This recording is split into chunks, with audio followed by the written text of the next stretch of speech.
From the Figure 4 Online Studios in beautiful Bothell, Washington, exclusively at WrestlingObserver.com, you're listening to The Bryan and Vinny Show with your hosts, Bryan Alvarez and Big Vinny V.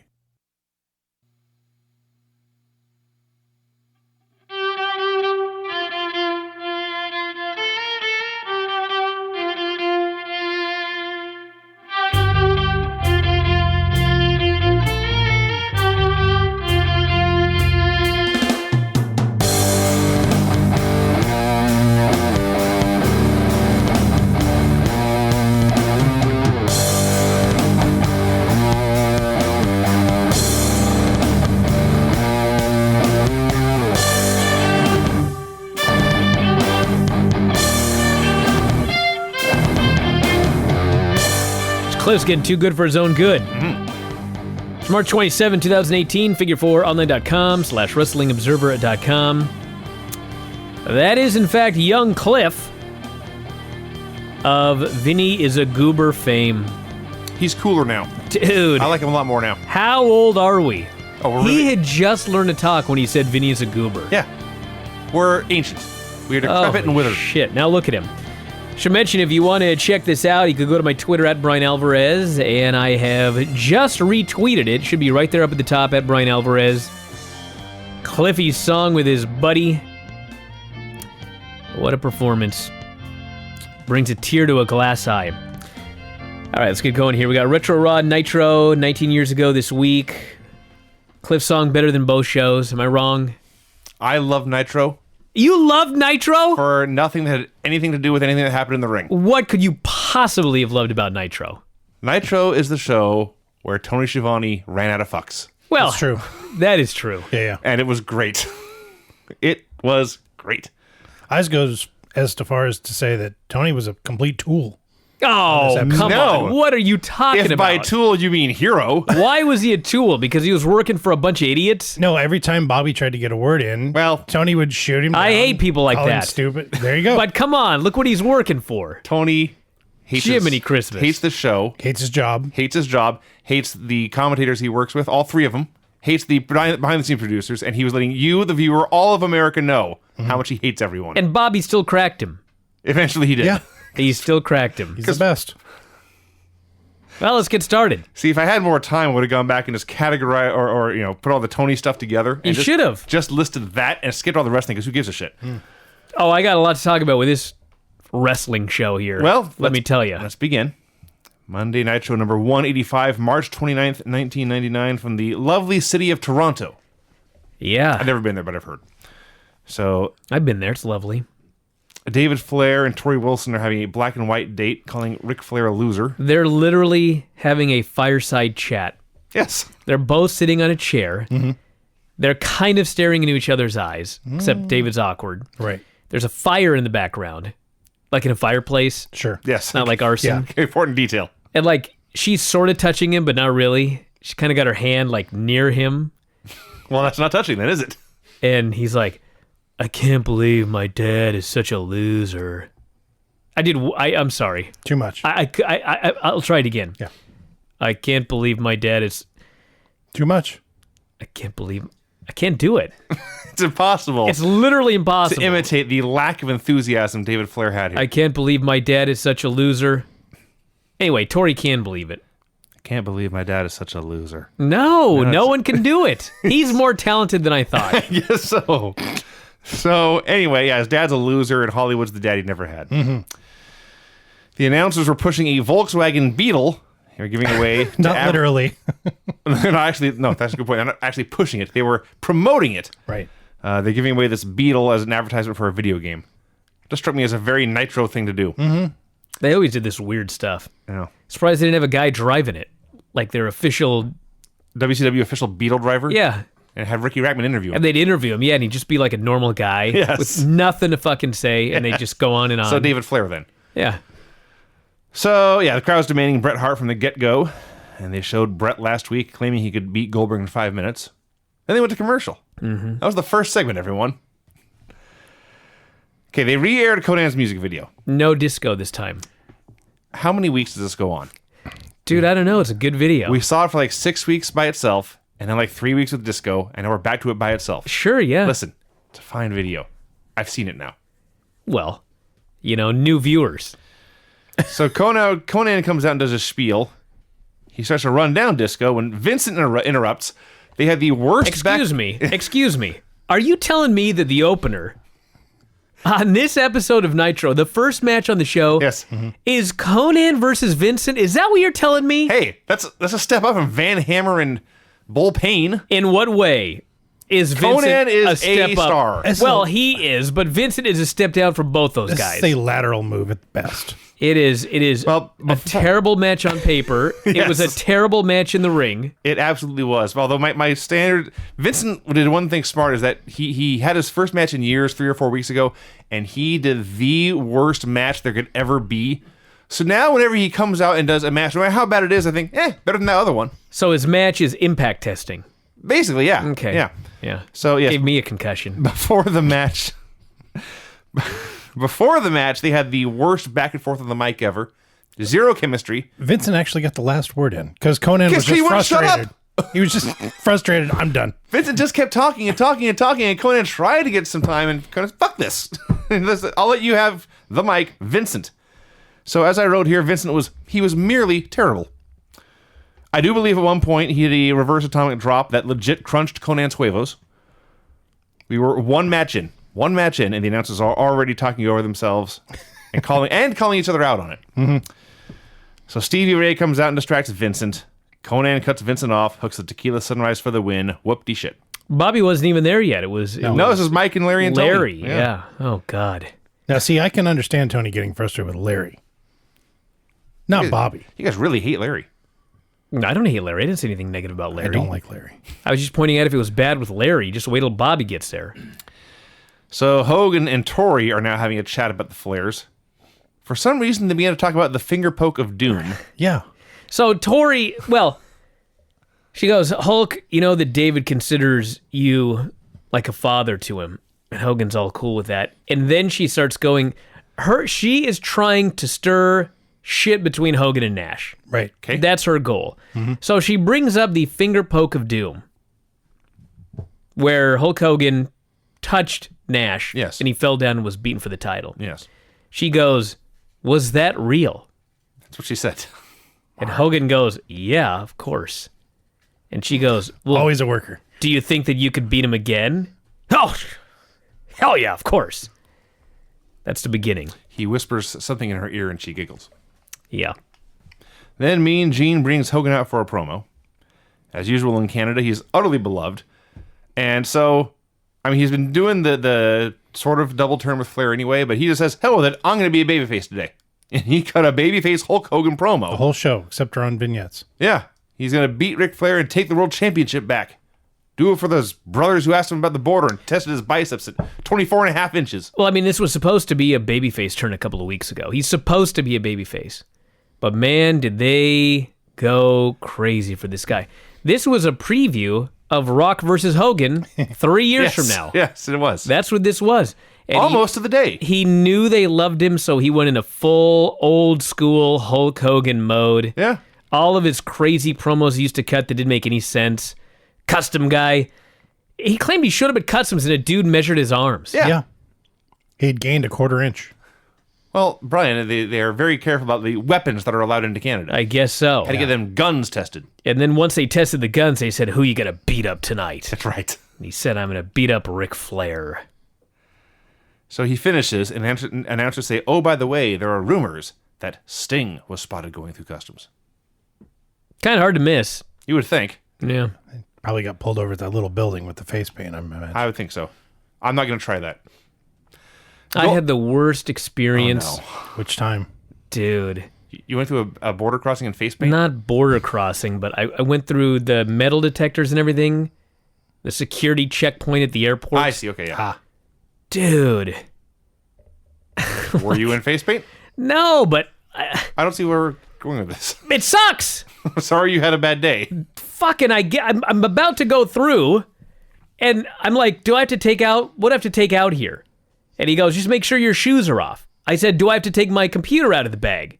He said, no, you don't have to take it out of your bag. Just leave everything in that guy there. messed you up. Then I fucking get 5 feet further, and the guy's like, do you have any electronics? Well, yeah, I got a computer and an iPad. Got to take all that out. And I'm like, this fucking guy right in front of me. It was another security guy who told me I didn't. It was a mess. Why can't people get their stories straight? DDP video package. Going back to Scott Steiner trying to fuck his wife, and then Kimberly got hurt. So Mike Tenay does a sit-down interview with Paige. Paige assures Tenay Kimberly is doing well. Says after the attack by Scott Steiner on him, he has not been seen in 6 weeks or whatever. He's been suffering from a herniated disc, caused him to lose feeling in his legs, but he's back at 100% now. This was so corny. That was weird. You're playing it straight here, Vinny. This was a pre-taped segment that they decided that they were going to produce. And there's like, camera cuts and Mike Tenay just doing the most over-the-top overacting. Mike Tenay turned up to 10. Oh my God, turned up to 10. Like DDP then gets turned up to 10. He's never not a salesman, but man. So Tenay starts to talk about how Paige had suffered an injury against Steiner but never submitted. And Paige says, hey, you're making excuses for me. And then Tenay asks about the stipulation that Steiner would get Kimberly for 30 days. And Paige said, anyone who believed that was an idiot. Tenay called him the people's champion. Paige said, knock off the hype. He looked into the camera. Knock off the hype? Yeah, that's his gimmick. Well, not anymore, apparently. It's so goofy. I don't know. He looked into the camera, and he vowed to get Steiner his way. And we're talking about Hogan and Flair. And now with Paige, is every single person in this company a tweener right now? Are there lines drawn? Well, maybe Ray is a face. No, Vinny, you're just not paying attention. Hulk Hogan is a babyface. Ric Flair is a heel. And Diamond Dallas Page is a babyface. He is? Now, he turned on the crowd later. He sure did. Because he challenged Scott Steiner, and he called him Big Papa douchebag or something. Big Papa Scum. That's his gimmick. And the fans booed. So he got upset and said, oh, so you like guys that throw girls out of cars? Well, you're all jackoffs. That's why he turned on the crowd. They were making fun of his wife in his mind. But yeah, he's supposed to be a babyface. All right. Today, I don't know. Wrath versus Kenny Chaos. Yeah, who's the babyface here? They're both heels. No one. They're both villains out to ruin my day. I think Wrath is a babyface. He's supposed to be. He's a big, scary guy who wins a lot most of the time. He didn't work babyface. Took him eight minutes. Actually, 8:49. I did count. 49 to beat Kenny Chaos. And not only that, they gave Kenny Chaos a comeback. Yeah. He had a near fall. You're begging people to change the channel. I like when Wrath hit 10,000 moves in a row, and move number 954 was a chinlock. Yeah. I killed my own joke. You see the bicycle kick on this particular matchup? I did not. I will say, to be fair, Wrath had a really cool standing dropkick here. He also get a bicycle kick and kicked this man right square in the nose. I buy that totally. How long do we talk about this match? Yeah, we're done. I'm done. It went too long. Wrath hit the meltdown for the pin. Nash was talking to Tori. He wanted to know about David. She only wanted to talk about the finger poke. And when Hogan beat him, and could he beat him again? I got to admit, Nash was just a great heel. And he is a heel, I guess. Vinny, in this segment. She goes, Hogan said that he beat you for real. And Nash says, he touched me with one finger. And then his exact quote was, look at me. You think he can actually beat me? Because he's tall. Because he's big. He's taller and has better hair. Sure. So, yeah, he was appalled that she thought Hogan could really beat him. And he said, this is all really interesting. Which he says, it's real, all right. Real interesting. Yeah. This is very bad. we are being far too kind to do so. Tori's acting is horrific. And she's actually been decent, like the first few TV shows she did. Yeah. This stuff is just bad. So Mean Gene brings out Flair. And I had the comment about the announcers earlier, but here was where I really noticed it was Tony in particular. Gene says, they're hanging from the rafters here in Toronto. And Tony says, Gene says that every week. There's never anyone hanging from the rafters. It would be a terrible seat if it was. So the fans call Flair an asshole, and Gene says, "We'll edit that chant out later." Tony just says, "It's live." He's just sick of everyone. Just done. Like, every single person who works at WCW is now his mortal enemy. This is Friday afternoon at 2:50. Later, done. Later in the evening, my favorite Tonyism is they're doing Hogan DDP, and they're brawling all over the place. They destroy the announce table. They try to destroy the big, giant metal WCW sign. And Mike Tenay goes, "They're going to tear this city down." And Tony very calmly says, "They're not going to tear the city down, Mike. It's a pretty big city." Tony's the man on the show. And then he goes, "We hype things up a lot, but that's ridiculous."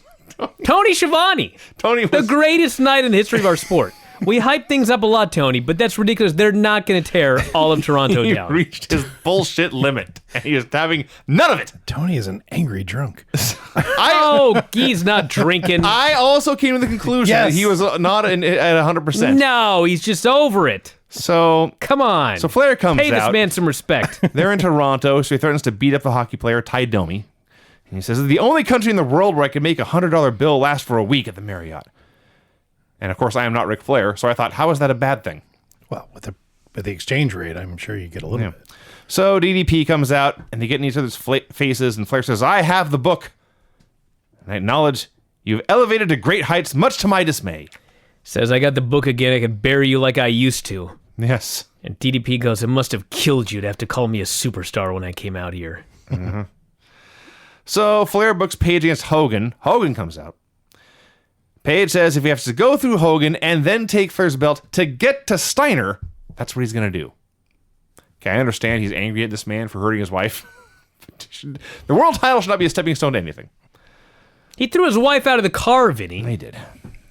Hogan and Page, they both accepted the match. Then Flair made himself Page's manager. They're all screaming at each other, and they cut to, ironically, the rafters, and there is, in fact, Sting. There is a seat up there. He was not hanging from them.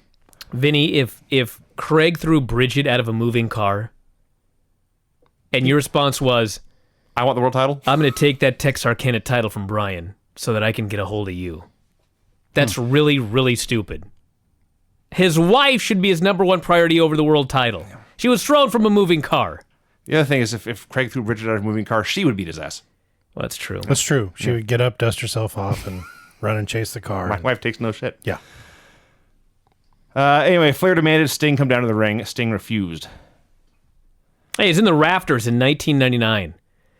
And then he's up there in the rafters in the white paint and everything like that. Mm-hmm. And Ric Flair says, and I quote, "Sting, get down here. I'm the president. Don't go flying around without telling me." Yeah.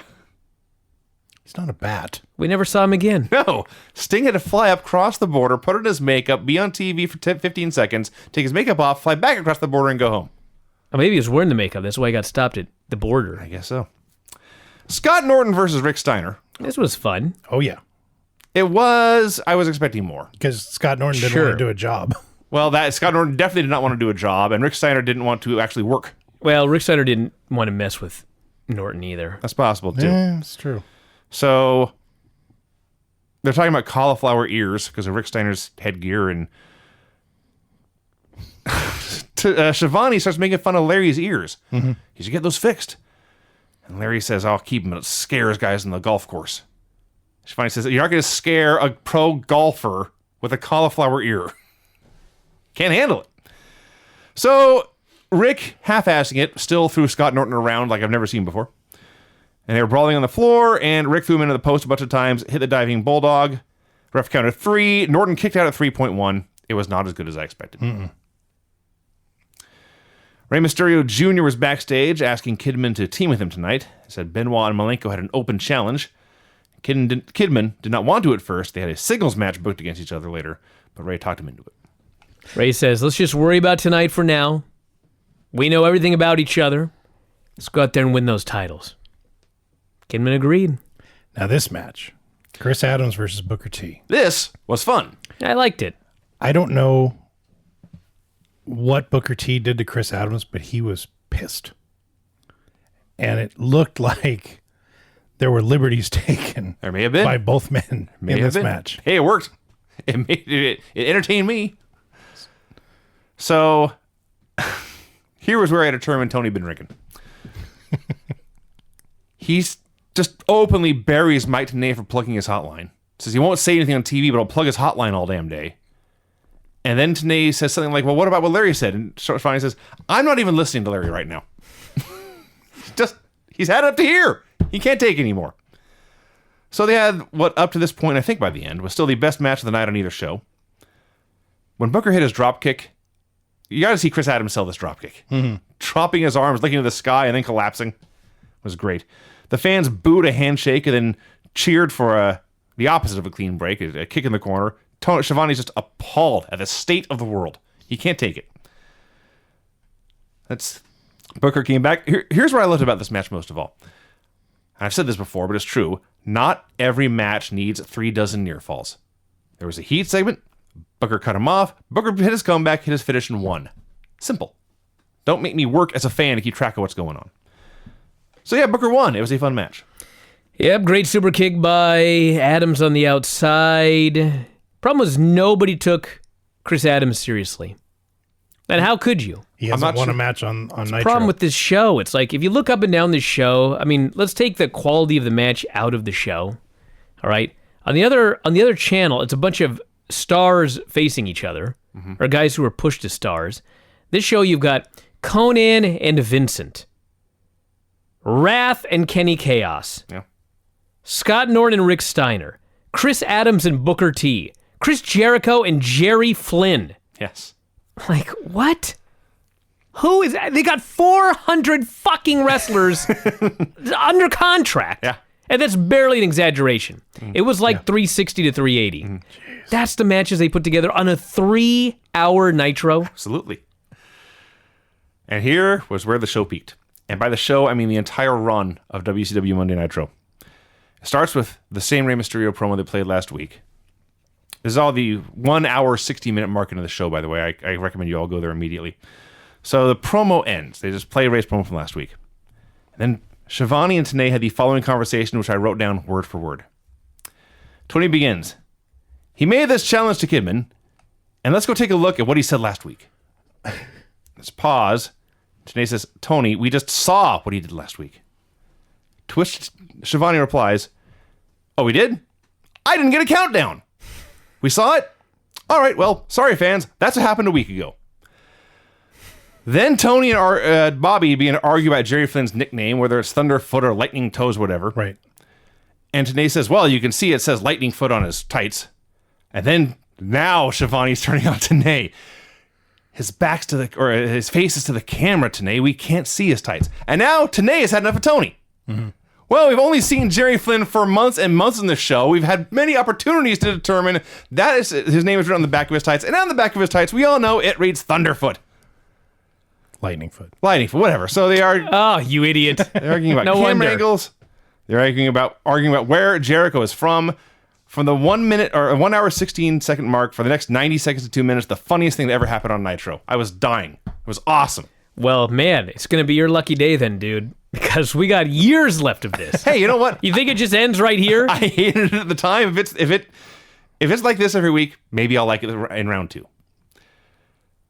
So Jericho and Jerry Flynn. Well, see, it's different now because at the time you hate it because you're hoping this company succeeds. Mm-hmm. Yeah. They're actively working against their own success. Yes. Now we know what happens. Yeah. They're fucking going out of business. They sure are. So what the hell does it matter what these idiots are saying on commentary? Let's just enjoy it. Oh, God. So Jericho and Flynn, Jericho cuts a promo. It's a very babyface promo, and until the very end when he swerves them and says, I'm so glad I moved to the States. Canadians suck. So they demand Bret. They didn't get him. Had a fun back and forth match until the very end. They're trying to do some kind of powerbomb roll-up spot with the ropes. The last 2 minutes of this match. Yeah, more liberties here, if you ask me. Oh, no, it's just they screwed everything up. There was one more liberties. They fucked up that roll-up. They're all in the ropes. Mm-hmm. And they give up, and they just let go and start to stand up, and Jericho gets to his feet first, and Jericho kicks Jerry Flynn in the eyeballs. Yes. Just punts him. Right in the face. Flynn didn't kill him. Lucky for Jericho. And they improvise another spot with Jericho getting his feet on the ropes this time to win. And he rolls out of the ring, and you can tell he's still pissed. This was a total struggle at the end. Yeah. Yes. And a weird match. And you know what? Listen, who's the biggest Jerry Flynn fan?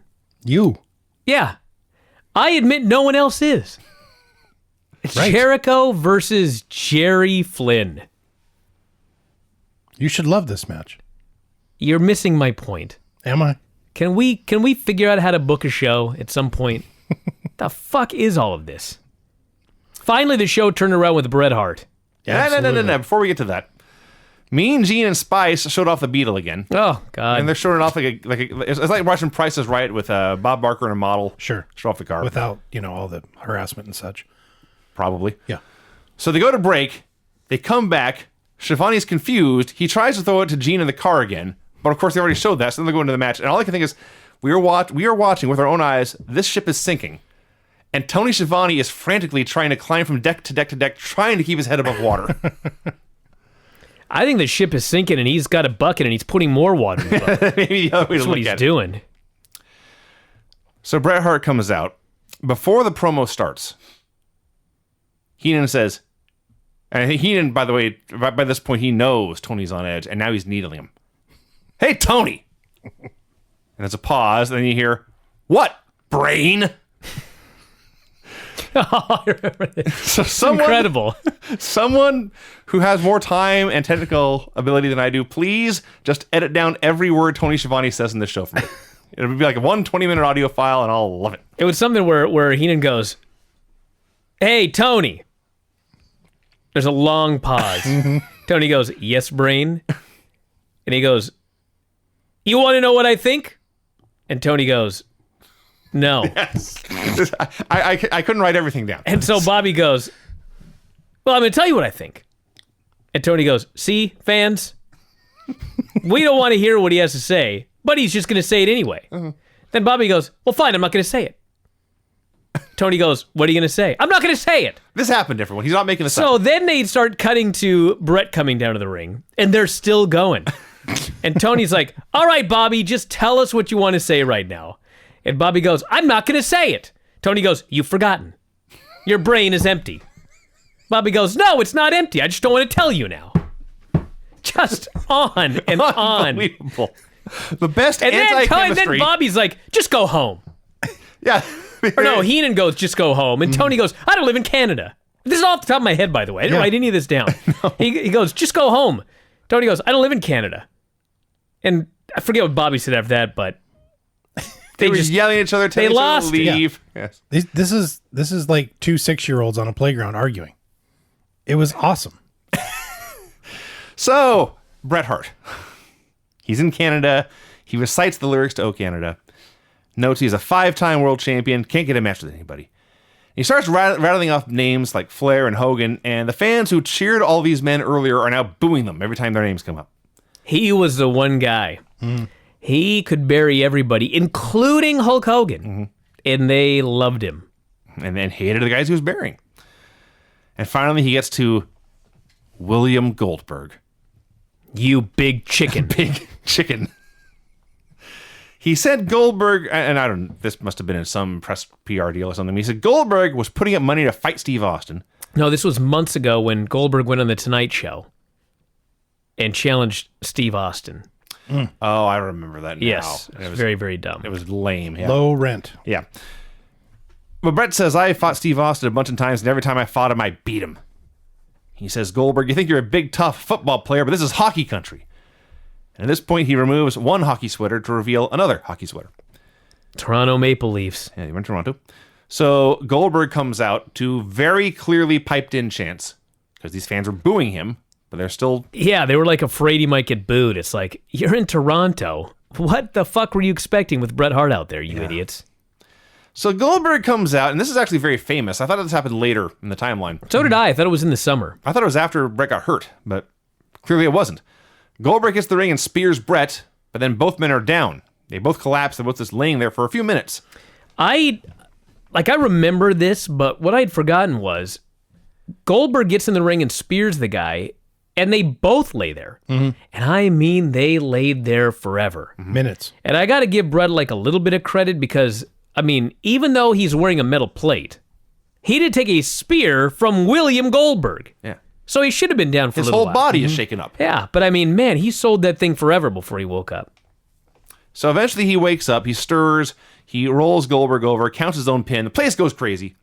And then Bret stands up, takes off the second hockey sweater, revealing a metal plate over his stomach. He cuts a promo, tells Goldberg to respect that, then tells Bischoff and WCW, I quit. And the announcers are very unconcerned with this main eventer allegedly quitting. Yeah, they're like, what does that mean? He's quitting the match?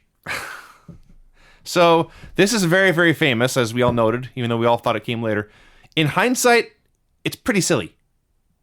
Bret Hart's whole plan to prove he was a better wrestler than Goldberg was to fashion a custom-made armor plate over his gut Yeah. and then fool him into spearing him. Hey, it worked. Did it?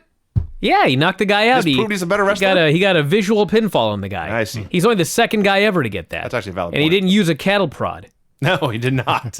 It was on the up and up. And just as he's leaving, Eric Bischoff comes out to make it real. What are you doing? And then we never saw him again either. Well, we did in the recap. Okay. After they come back from commercial, they showed the whole thing just so you knew it was. Although, I remember that night. I mean, there were a lot of people that thought he put a fucking metal plate under his jersey, knocked out Goldberg for real, got a visual pinfall, and then quit WCW. Can you believe that? No, actually. The 90s. More fun with the announcers. They're panning the fans, and Schiavone notes a lovely young lady in the crowd. He then says, the one with the goatee? Tony says, what do you think, idiot? He says, are you talking to Tenay?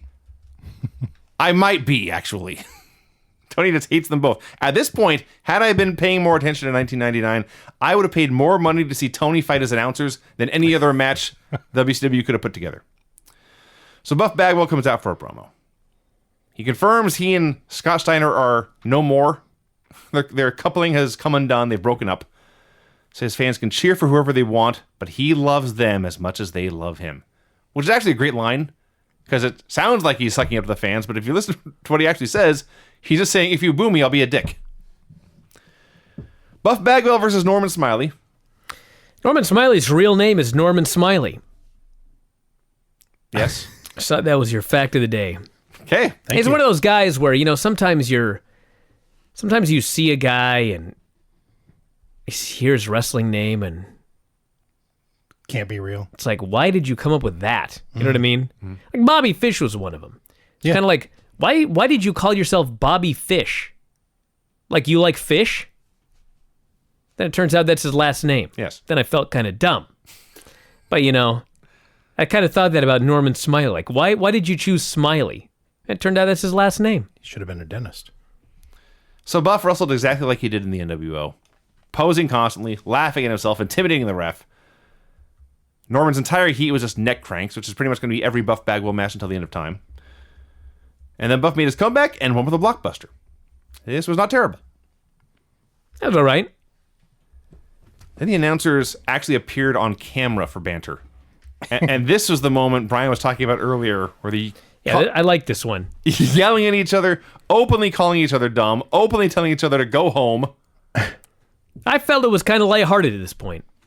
It may have been. Yeah. I don't think fists were going to fly at any point, but Well, they didn't, so, I mean, what does that tell you? No, Bobby and Tony weren't the best buds during this period, but that you don't say. yeah, but they were having fun here, I thought. I was. Chris Benoit and Dean Malenko versus Rey Mysterio Jr. and Kidman. Holy smokes! Finally, Benoit and Malenko have a good match. It's amazing Can how you long that believe took. we'd ever actually say that? Yes. They've bored me half to death for the last 3 weeks. Heenan starts making jokes about getting cheap baseball tickets, and there is a long, long pause, and Tony says, I wouldn't go to a baseball game with you two clowns if my life depended on it. So, it was a good match. It was kind of weird, because it felt like they were building to a quick finish, and then they just cut Kidman off, and suddenly they go to commercial. Yeah, by the way, Ray has debuted his Team 3D overalls, which he wears for like a couple of years now. Yeah. They are absolutely atrocious. They're hideous. Why was he wrestling in Oshkoshes? Well, they fit him. I was disgusted. Well, he wears them, I think, until And he's WCW getting goes heavier. under. Keeps getting heavier here. My son actually brought this up because he was watching this with me. He says, Ray's not wearing a mask. Yeah. I said, right. And then we watched the New Japan show, and Ray was so quick to put his mask back on after he'd been unmasked, and he asked me why that is, Dad. The answer is because. They took it without his, I can't say permission, but... He had a good point for an 11-year-old. Well, yeah, you're not supposed to put the damn mask back on, but you're not supposed to book pro wrestling terribly either. So I side with Ray. Let me write this down. Yes. Yeah. Tony scolds Heenan for marking out for big moves. It broke down into a four-way, and I do mean it broke down, as Benoit and... was it Benoit and Kidman brawling on the floor? Yes. Benoit and Kidman are brawling on the floor forever, and the ref was distracted. So Malenko has like a submission and a couple of pins behind the ref's back, and he never cares that the ref isn't paying attention. He just keeps doing more moves. Well, he does care, but he's not a... How do you know? Well, he never shows emotion. Right. Yeah. This is... But you know he has emotion. Yeah. How? He's the Iceman. Well, it's not in his programming for this match. If he cared, he would have grabbed the ref or tapped him on the shoulder or something. Well, sometimes he goes, all right, goodbye. You know, he does those promos where he just... You know what I'm talking about? No, So, do that Ray- again. Do that again. He's not doing it. Okay, Raven He's and not Saturn playing come along. out. Bobby, go home. You go home. Raven, I live here. Fine. Clowns. So Raven comes out and DDTs Dean and puts Ray on top, and the ref counts 3, and there's a title change.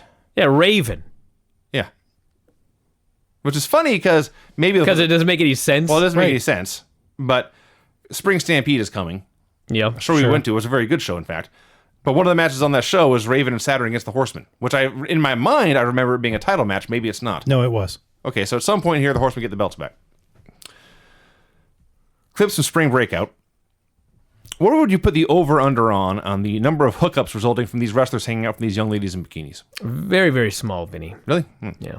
That stuff didn't happen. Disappointing. DDP versus Hulk Hogan. Crowd loved Hogan, and he just went straight babyface. It was like Man. Hulkamania, man. He was feeling it this evening. He was. Hot crowd here in Toronto. These guys, they tried to tear the damn city down. They did try to tear. They were so determined. They're doing a match that goes on for a while and it goes to break.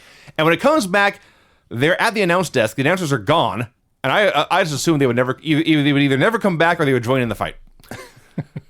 Then Hogan and Page go over to the stage. They got the big steel girder WCW letters on both sides, and This was the best. they determined we are going to knock these fucking things to the ground.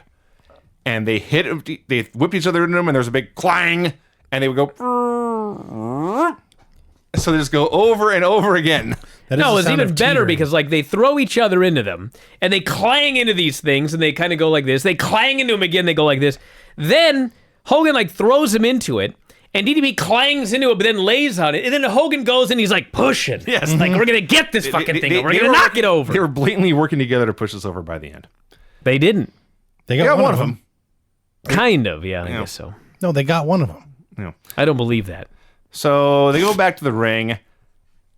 Flair goes after Hogan. Page goes after Flair. Hogan goes after Page. It was actually a great three-way fight there for a minute. Didn't make any sense because the ref's right there, but whatever. There was one spot before this where Hogan has a move. He has a technical move that he does Strong style Hogan. where the guy is like on all fours. And Hogan kind of sets it up like a La Magistral cradle. But he basically causes the guy to do a forward roll, and he ends up in a cross arm breaker. It's the exact same armbar Alberto Del Rio used in WWE, but much, much, much slower. Kind of, yeah. But anyway, he goes through this move, and Page is not rolling over. No. He's still on all fours. So Hogan just sits down and does a cross arm breaker Yes. with DDP on his stomach, which means he's bending his arm this way, the Right. way it's supposed to go. And he just lays there. Shockingly, DDP does not submit to this cross arm bender, I call it. So Shivani yells at Heenan for repeating himself. Ref goes down. Charles Robinson hits the ring. Hogan hulked up for what had to be the first hulk up in years. Yes. Had a ball doing it. You know, I wonder if it was supposed to be a diamond cutter because Look, Page just gave him a clothesline and then he popped up to do his Hulk up. So I don't know if like maybe the idea was DDP hits him with the diamond cutter. Hogan hulks up. And in the middle of the match, DDP thought, this fucking guy ain't kicking out of my diamond cutter. No. So he hit a clothesline instead and was like, I forgot, brother. Fire up. And Hogan just fired up and Entirely possible. didn't have to no-sell the diamond cutter. So Hogan does his whole comeback. Flair hits the ring, swings a chair at Hogan, hits Page instead. The lightest chair shot. Yeah. Yep. Like, those of you that still remember the Landstorm chair shots in ECW and still badger him about it to this day, watch this chair shot. Watch this chair shot. So now he goes after Hogan, hits 100 chops. Hogan no-sells them all, hits the big boot, drops the leg on Page, but Charles Robinson won't count. So Hogan punches out Robinson, and the first ref recovers and counts 3. Yeah. So Page, between the chair shot and the leg drop, was on his back for like 3 minutes here.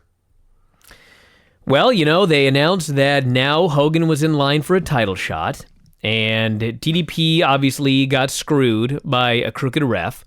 And so basically this is all leading to that 4-way at Spring Stampede. I think it was a 4-way. Yes. Where DDP walks out with the title. It's Page, Hogan, Flair, and for the life of me, I can't remember the fourth person. Probably Nash or somebody. Yeah.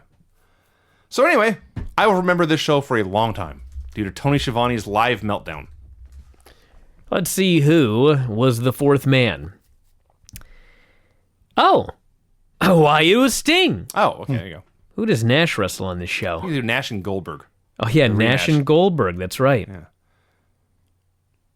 How about that? Scott Steiner, Booker T.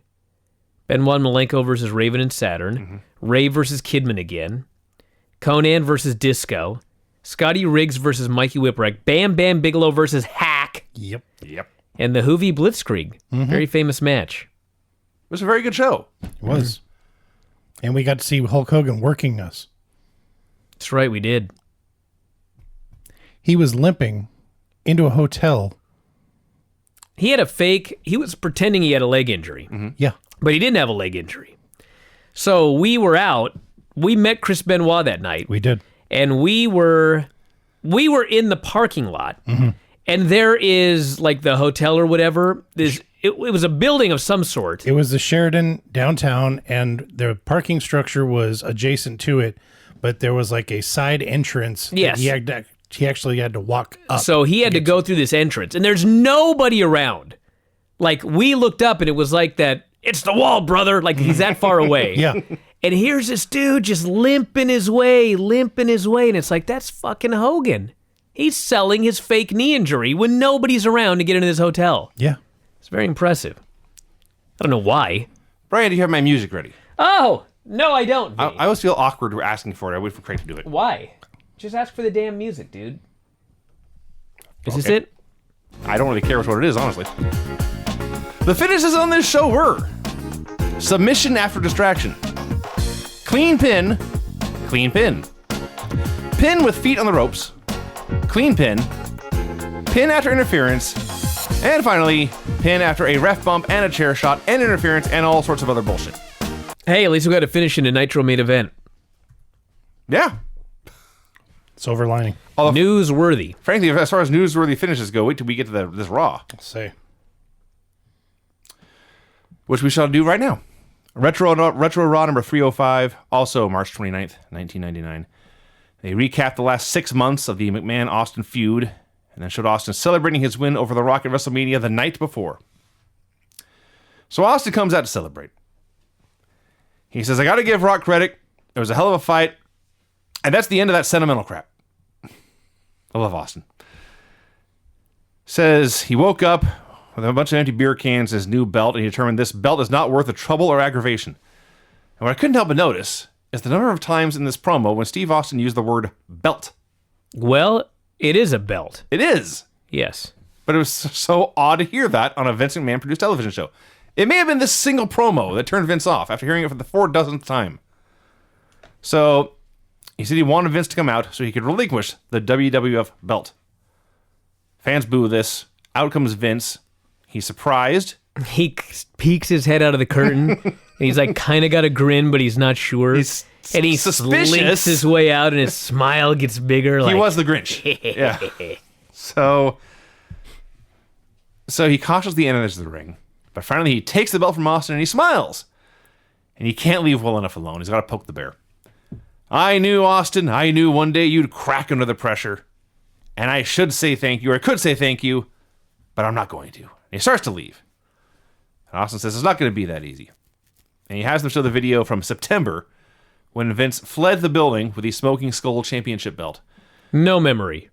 I think this was on a pay-per-view. That was on a pay-per-view. WWE Breakdown, I believe they called it. It was the, I forget which one. Breakdown, end of the line. It was one of the Austin, Kane, Undertaker kerfuffles. But yes, Vince left with the Smoking Skull belt. I hate that word. That's banned from this show. Like belt is. Kerfuffle? Yeah. Really? Stupid word. He's got a thing. Go ahead. Don't worry about it.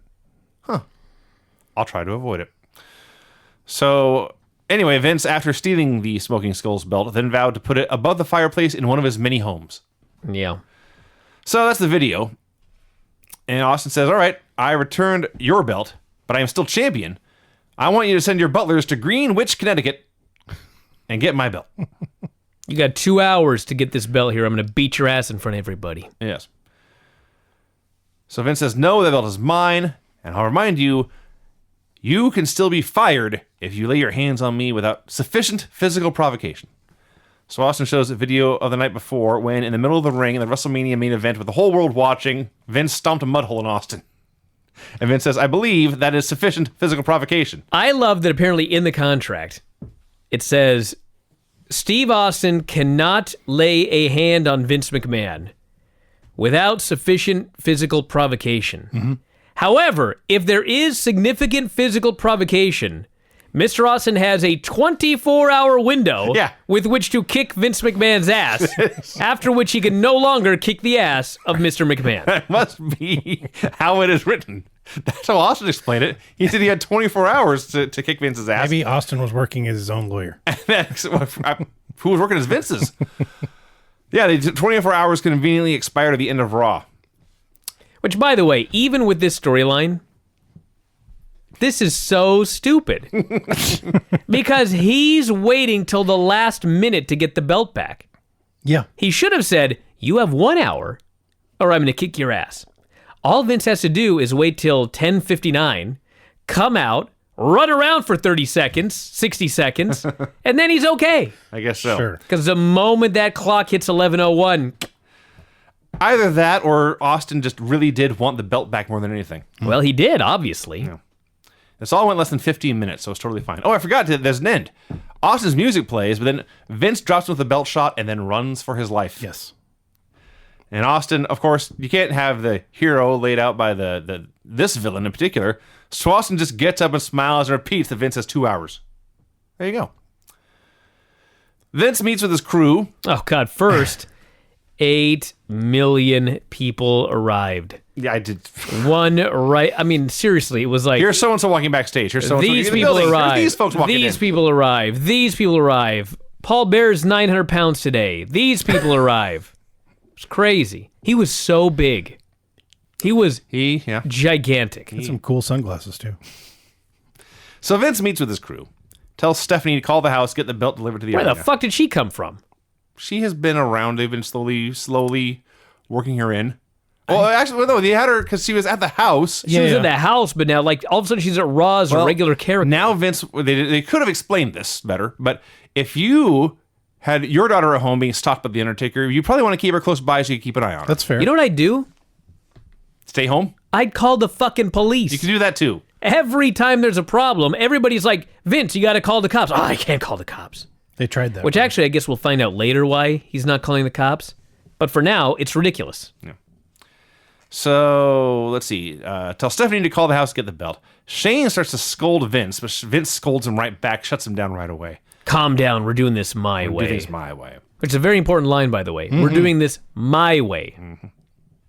Sable and Jacqueline versus Tori and Ivory. What? Sable and Jacqueline versus Tori and Ivory. Okay, so let's all just hold on for a second here. Okay, sure. We have not been watching WrestleMania. Were Sable and Tori not buddies again like 2 weeks ago? No, they were. The go home thing was Sable showing off Playboy, and then Tori coming out and saying, That's right. I get stripped too. So they were enemies, then they were friends, Right. then they were enemies again. I think you're missing a friends in there somewhere, but yeah. No, enemies? Well, when it started, they were friends because she was stalking her. No, they weren't friends then. Okay. She was just a stalker. You can't be friends with a stalker. That was enemies. You probably shouldn't. You're right. Yes. Yeah. Then they became friends. Okay. Then they're now enemies again. Okay, Yeah. so she comes out. Tori's wearing this bizarre, somewhat flesh-colored bodysuit. Sort of tigery. Yeah. So it's supposed to be a tag match. Ivory and Tori versus Jackie and Sable. Ivory chases Terry to the back immediately. right. So now it's a handicap match. Sable hits Jackie with her belt. Sable, by the way, standing on the apron, holding her title belt. Yeah. Yes. Ref doesn't have any problem with that. She clonks her. Tori gets the pin. So Sable helped Tori beat her own team. Yeah. Correct. That's what happened. Then Tori and Sable tease fighting after Sable helped Tori win. Yeah. Right. I don't know. Don't try. Brian, don't try. What's happening here? I don't. Then None of this makes any sense. Before we get to the post-match, I just want to say a couple things. First of all, Sable comes out, and her new gimmick is to ask fans, are you ready for the grind?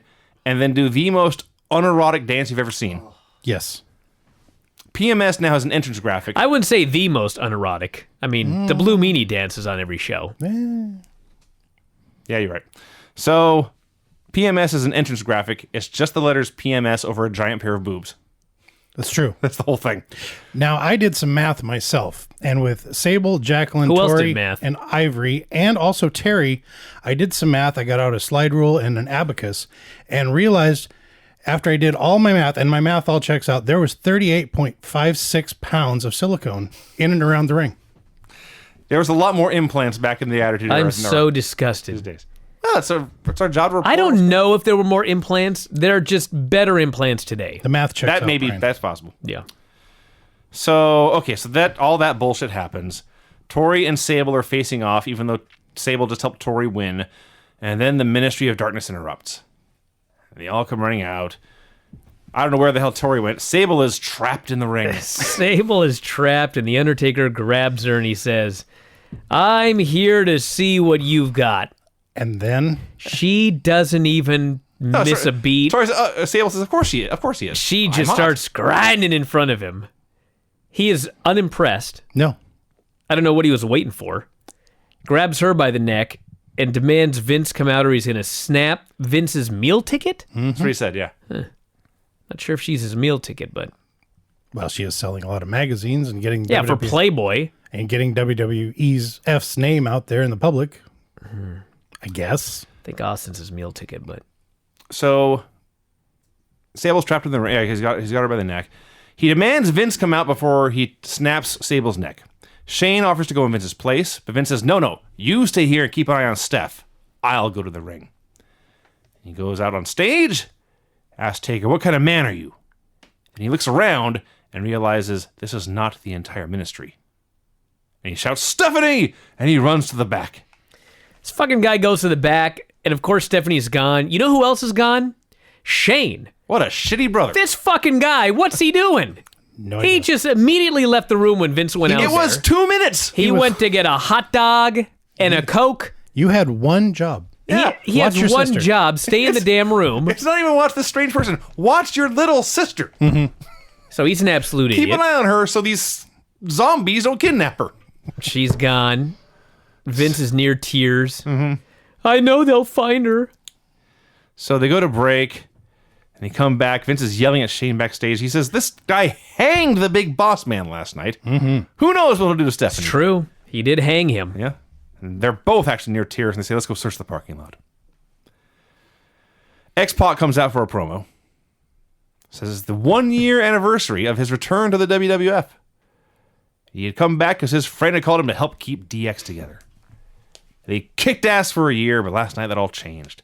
And they had not explained this in the show yet, but at Mania, Hunter turned on X-Pac to reunite with China and join the corporation.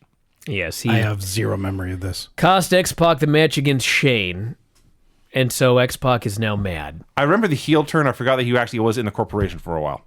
So So let's see. He vows that DX will not die. He and the Outlaws will still come out and say, "Suck it," every week. The fans roared. He said, "Your name's Hunter, but you're the hunted. Tonight we're going to fight, and your ass is grass, and I'm going to smoke it." Everyone cheered. A fine little promo. It was fine. Vince and Shane had not found Steph. The phone rang. We could hear Undertaker, but Shane could not. And Taker says, "She really is sugar and spice and everything nice." Ha ha ha ha ha. What is Taker doing? Nothing. Oh, this is supposed to be in your imagination. Okay. Big Show, Paul White versus Test. Should add that Shane told Vince to call the cops, and Vince refuses. "I will not call the cops." So they showed at Mania. By the way, no mention throughout anything of Raw of Mick Foley or Mankind or the ref or anything. So all that payoff was nothing. But they did show Big Show about to chokeslam Vince, but he thought better of it and set him down. And then Vince slapped him, and so Show punched him out. So a babyface turn here for the Big Show. 5 weeks. Yes. 5 weeks into WWF. He's already turned twice, I guess. So Big Show won in seconds. He says, "I don't give a damn, Vince, about your problems with The Undertaker. You think you own me, but nobody owns the Big Show. I will make you eat your words." Now, before that, Big Show won via a Oh, yeah. phenomenal chokeslam. I guess he didn't win first, yeah. Yeah. Test is a big, big, big human being. And Big Show got him way up in the air and held him aloft for a long, long time before dropping him down to earth. It was spectacular. Then he did his promo about making Vince eat his words. Vince said Steph must be somewhere in the building. He sent Ken Shamrock to find her. Ken says, "I vow I'll bring her back, Vince." And then he left with the Stooges. Man, how this world would be different if he would have married Stephanie. Can you imagine? Jesus. Yeah. It'd be a shoot now. Shamrock is on the hunt. Yeah. He should have had like the houndstooth cap and the magnifying glass. He goes running around backstage, kicking just boxes. Yeah. Yeah. If I kick enough boxes, she'll be in one of them. It's like Super Mario Brothers. You get coins, flowers, and Stephanie McMahon. So he asked people, "Have you seen a girl in a blue shirt with long brown hair?" I know she had not been on TV long. No, no Have one you knows who seen Stephanie McMahon is. McMahon? No, come on. Come on, Vinny. Steve Williams versus Hardcore Holly. He's not a sleuth, Vinny. That's clear. It's really I did one in the end. I guess so. Gumption. He did find her. He did. He is a sleuth. Persistent and stick-to-itiveness. So JR's out there, and on commentary, he notes that the only reason that he called the main event of WrestleMania last night was because Steve Austin demanded it. That's a true story. Oh, yeah. Yep. So it's Steve Williams versus Hardcore Holly. Hardcore Holly had won the Hardcore Championship the night before, 2 weeks after Billy Gunn had won it in the first place. Right. The whole match is Doc beats Holly's ass. The ref gets bumped. There's a stampede through a table. Al Snow appears. He waffles Doc in the head. God. with the frying pan. Just goes clang. Oh my God, it was sick. And then Holly crawls over and pins him. Yeah. This was shit. Ross complains to the referee his boy got screwed. The storyline is Al Snow does not want anyone to beat Bob Holly except himself. That's a shitty storyline. It's horrendous. Just want y'all to know. You know the worst thing? That suggests the end of this is a Hardcore Holly versus Al Snow match. That's true. Well, yeah. That sounds terrible. Sure does. Vince says, I can't function. Shane, you take charge. That didn't work last time. Why would you do it again? And Shane He ain't says, thinking straight. His little girl has been kidnapped by the Undertaker. and Shane is fine with this. Of course he is. What a shitty brother. Dude, now, here's where my memory kicked in. There's a reason Shane's such a shitty brother. But yes, he's a shitty brother. They're out there for Rock versus Billy Gunn. Yep. He's doing commentary, and first he sits down. Gosh. And they're like, He's such a spaz. Shane, your sister's been kidnapped. And he gets very quiet and he goes, yeah, I know, it's very bad. Hey, Rock, woo! He was awful. He's the most annoying human being He sucked Absolutely. so bad. on the planet. So, It was like he was doing coke and downers at the same time. I mean, the idea is he's supposed to be that is annoying. that a first-handed...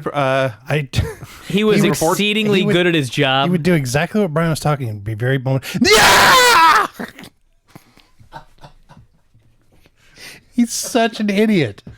Your levelers might need some working out. You're fired. Sorry about that. Okay, Craig, you're not wrong. That is what Shane did. He was peeking my Did TV. you notice when I did it, I yelled over the mic when I screamed and not right into the thing? I'm new at this. No, you're not. Jesus. The one guy that won't put on his headphones until right before the show starts to protect his hearing.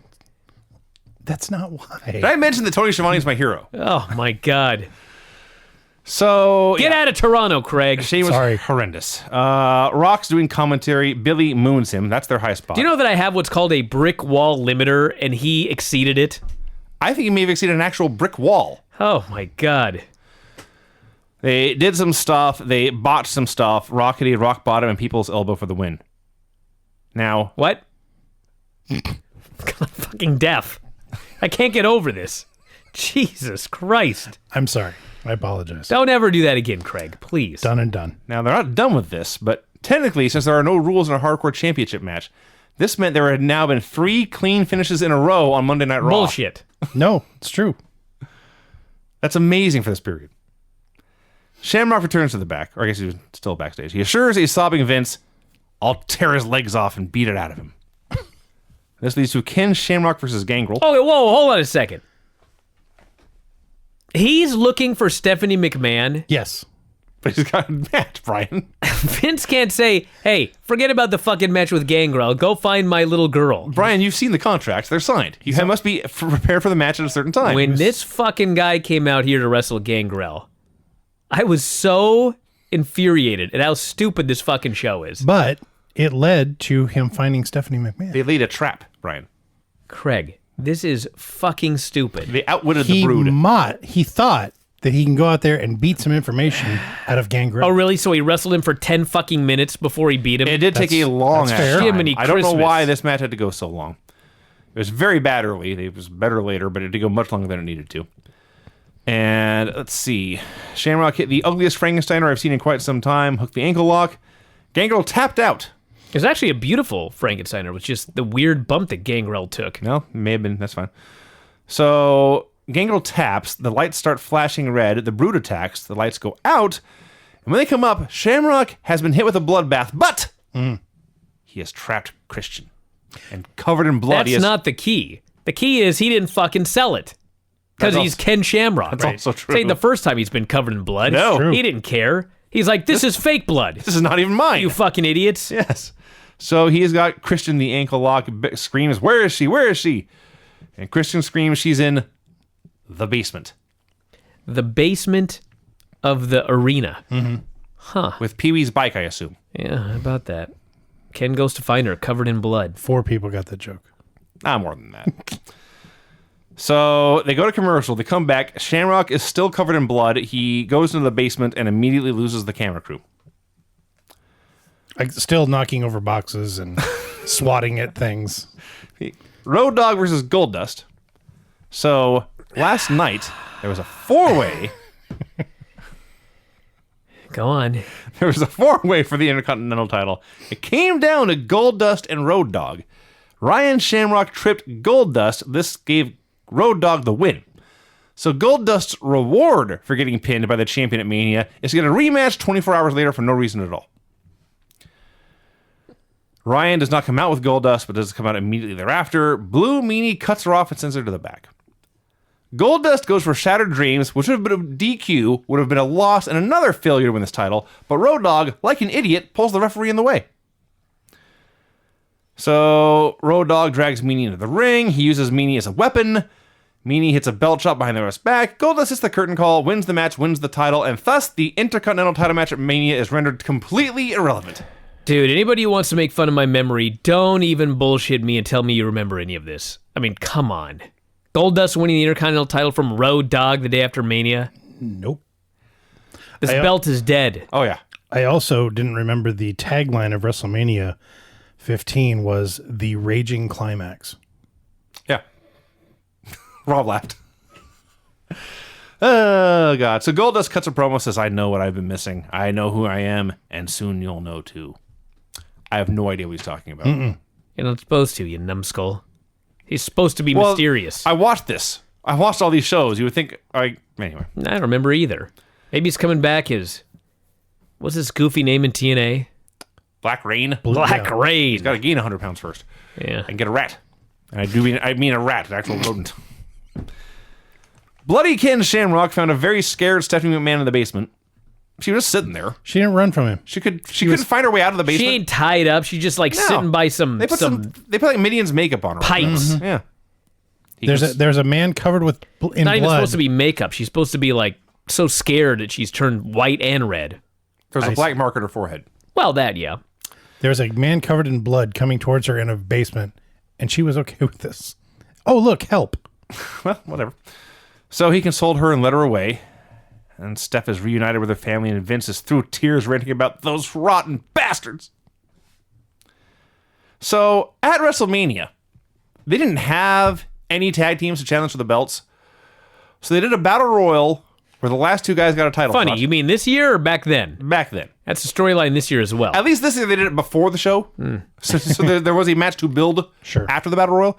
The battle royal at Mania in 99 was the opener. And the last two guys were now a tag team. They got a title shot that night. It was, I think, D'Lo and Test. They lost the title shot, and that was it. And then the next night on Raw, it's Jarrett and Hart defending the titles against the greatest, most famous tag team of their era, the Legion of Doom. Now, this match was no good.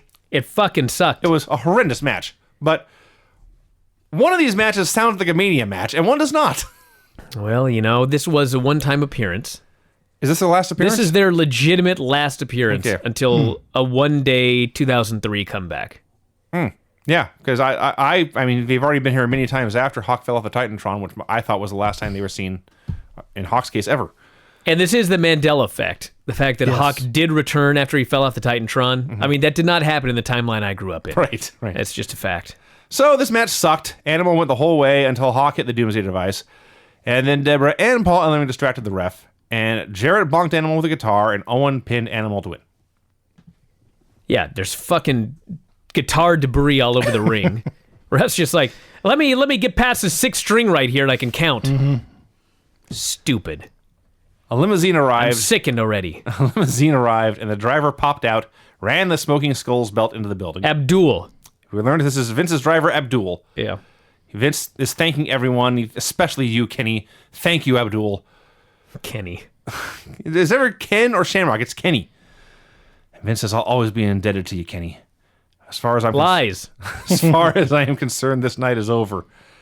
He says, tell Shane, just go wherever Austin is. Just give him the belt and end the night. Well, no. First, he's apologizing, and Shane's the one that comes up and goes, Dad, I got the belt. Yes. Vince is like, I don't care about the belt.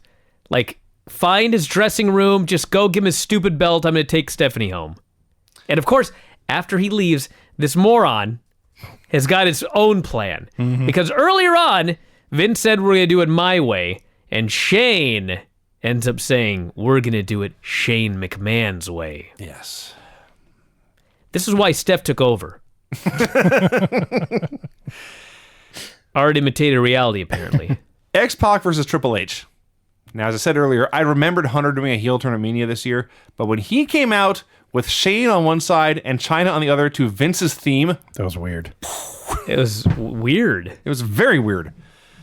Michael Cole says, I can only assume Hunter has followed Chyna's footsteps and joined the corporation for the money. And there's a pause, and Lawler says, duh. So during this match, X-Pac's about to hit the Bronco Buster. Shane grabs his foot.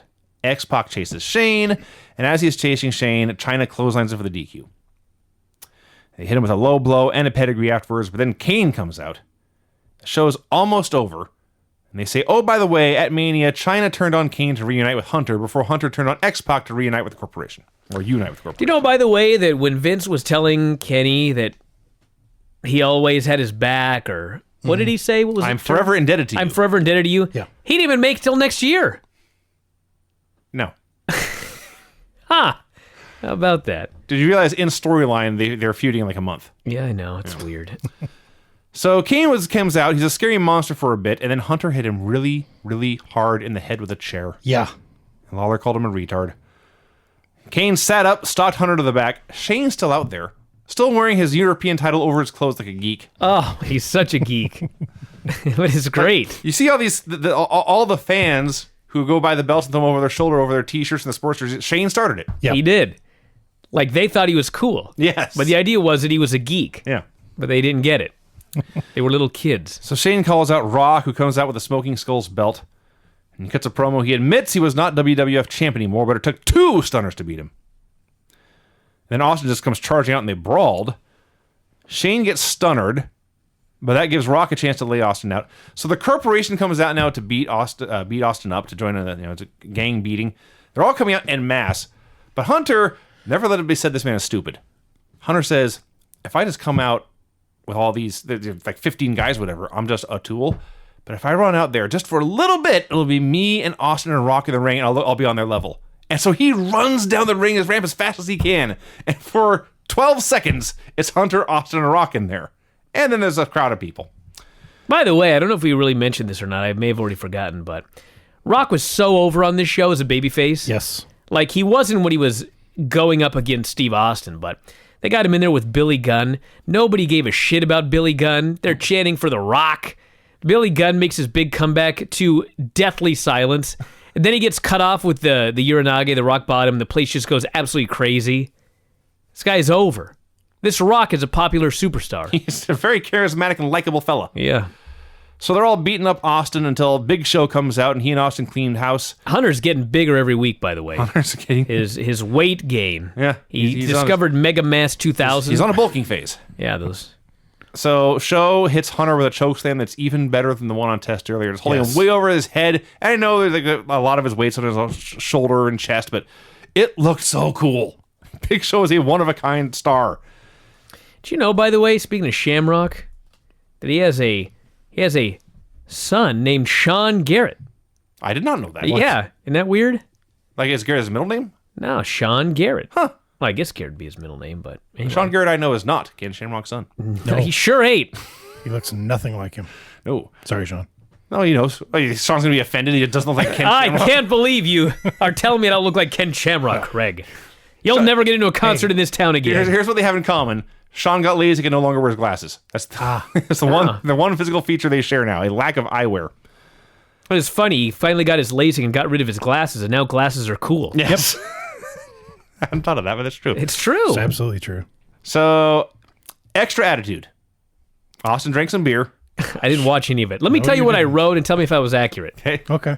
Austin stuns a bunch of guys.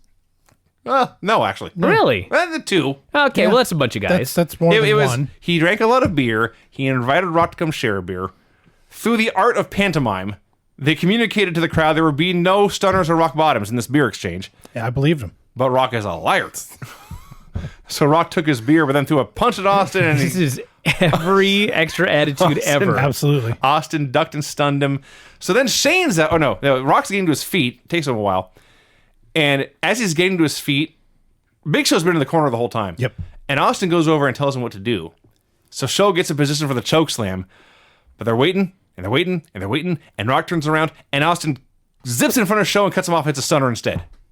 Austin has a big laugh. Oh, what a rib. And then he throws Shane inside so Show can choke slam Shane, and that's that. Mm-hmm.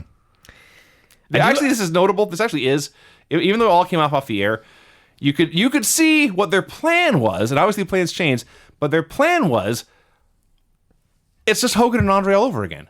The champion and the Giant will be friends, then the Giant will turn on him, and we would do the Giant and the champion at Mania next year. Man, oh man. It didn't work out that way, but you can see they had a plan. Didn't. Sure didn't. I didn't watch Extra Attitude. I'd watched too much wrestling, but I will say if I had watched it, I would have enjoyed it because it never gets old. No. The part you could do it this could be the main event of every Raw, yes. And the hour would grow on a weekly basis. The best part is where Rock just wants to make sure there will be no violence. He wants Steve Austin at his word to say no fists, just a beer. And Austin agrees, and we all know Austin's lying, but Austin still gives Rock a chance first. Yes. And Rock is a dick. And so he starts it, and Austin finishes it. Yeah. It's perfect. It is perfect. Now, this is why the Attitude Era was so incredible. Because of those two men. Rock, Austin, and Vince McMahon. Yeah. Now, before we get into the music here, I do want to note that the show ends and immediately comes up with a preview for next week's show. Just so you all know, you have 7 days now to brace yourself. Next week's show is Where to, Stephanie? Oh, yippee. Yes, you have that to look forward to. Brian, my music, please. Thank you. He's going to make me ask now. Yes. The finishes on this show were pin via backslide. We didn't even mention that in the women's match. Sable hit a belt shot, and Tori hit a backslide for the win. Wow. Clean pin. Pin after run-in and frying pan shot in a hardcore match. Clean pin and then clean submission. 2 clean finishes on a row on Raw in 99, and we never happen again. Pin after belt shot, pin after guitar shot, and DQ due to interference. Man. An amazing night of action. It really was. Hey, listen, everybody. Speaking of an amazing night of action, if you want to watch this show, video.f4wonline.com is the place to go. Video.f4wonline.com. We got a whole bunch of videos up there now. You don't only get this one, but if you sign up, I think we're at, 30? How many do we got? 30 total episodes. 30 videos of the Bryan and Vinny Show. Every Bryan and Vinny show that we produce goes up there, so check those out. The retro shows, the Granny Show, the NWA show, the post-pay-per-view shows. Video.f4wonline.com. And since WrestleMania is coming, make sure you check out f4wonline.com/shirts. Got a bunch of awesome shirts available, including your chopping block shirt here. We got a new F4W Tuesday Night Retro shirt that producer Rob is wearing right here. You can grab one of those. A fine shirt. Thank you. A fine shirt, I might add. So check all of those out. I'll get one of those and wear them one of these weeks. And that's it. We will talk to you again after a while. Good night. Adios.